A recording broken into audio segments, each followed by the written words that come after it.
Eto nga pala yung entry natin ng cake para sa 2024 para sa Lucky Color of the Year. First time ko nga gagawin itong chiffon cake na pa-rectangle. Swiss roll cake kasi talaga to. Kaya lang nag-experiment nga ako ng iba't ibang klase ng pag-roll. Yung best friend ko kasi ang technique niya ay pinapalamig niya muna or pinapa-warm niya muna yung cake bago niya i-roll. Meron din naman ako nalaman na niro-roll yung chiffon cake kasama yung parchment paper. Tapos tsaka niya bubuksan ulit tapos lalagyan niya ng filling. Parehas ko nga sinubukan yung dalawa pero parehas naman ako nag-fail.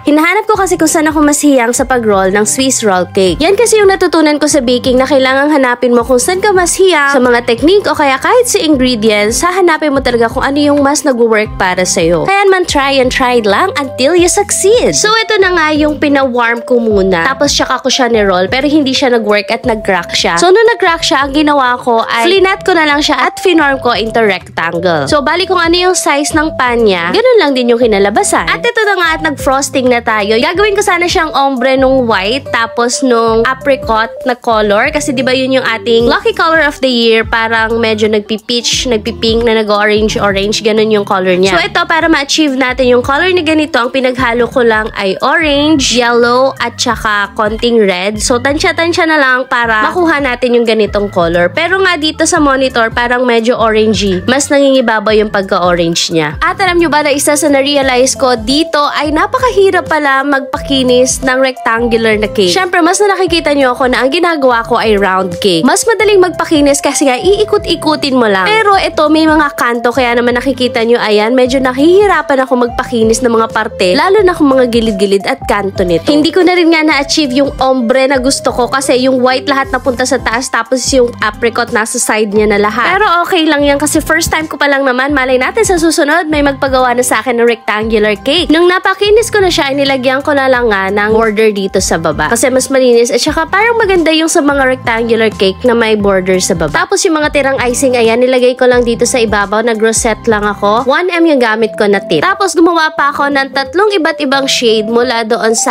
ating colored frosting. Alam niyo ba na the more na maraming kulay yung nire-request sa mga cakes, ay mas marami rin yung ating tip na gagamitin at yung piping bag na gagamitin. Syempre, kapag gumamit ka ng additional piping bag, additional food color, magdadagdag po yan sa costing. Kaya wag po kayong mabibigla kung sakali man na magre-request kayo ng another color or magdadagdag ng bagong kulay sa inyong mga cake, ay dadagdag din po tayo ng costing sa ating gagamiting food color, sa hugasan at syempre sa piping bag. Sa kulay nga pala na ito, ang ginamit ko ay orange, tapos naglagay din ako ng konting yellow, tapos naglagay din ako ng konting red, tapos nilagyan ko rin siya ng color brown para ma-achieve yung ganitong kulay. Pero with this color, parang mas dinamihan ko yung kanyang yellow. With this color naman, ganun din, halos magkakalapit lang yung kulay nila, diba? Nilagyan ko lang to ng orange, tapos kaunting yellow, tapos kaunting red, tapos super kaunti lang na brown. Kasi alam nyo ba yung brown, para siya nakakapagpamat siya ng kulay, tapos nagigi siyang parang pastel yung color. At para naman sa shade na to, ang combination ko lang ay orange,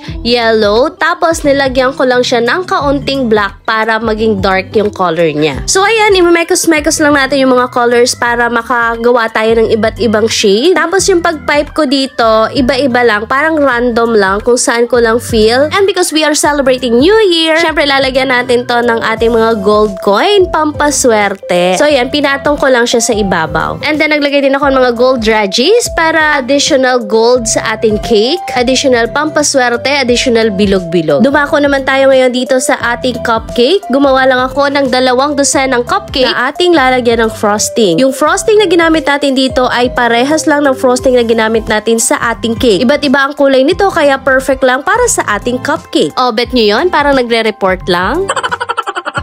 Pagkatapos naman na nilagyan ko lang din ng mga gold dredges at syempre yung ating gold coin, yung ating cupcake para ready na tayo sa pagsalubong ng 2024. And then yung cake naman natin ay sinulatan lang natin ng 2024. Sana po ay mas maging masaya at mas fruitful ang ating bagong taon. More blessings, be kind, at matupad lahat ng mga pangarap natin. Yun lang. Salamat tunon! Yun lang.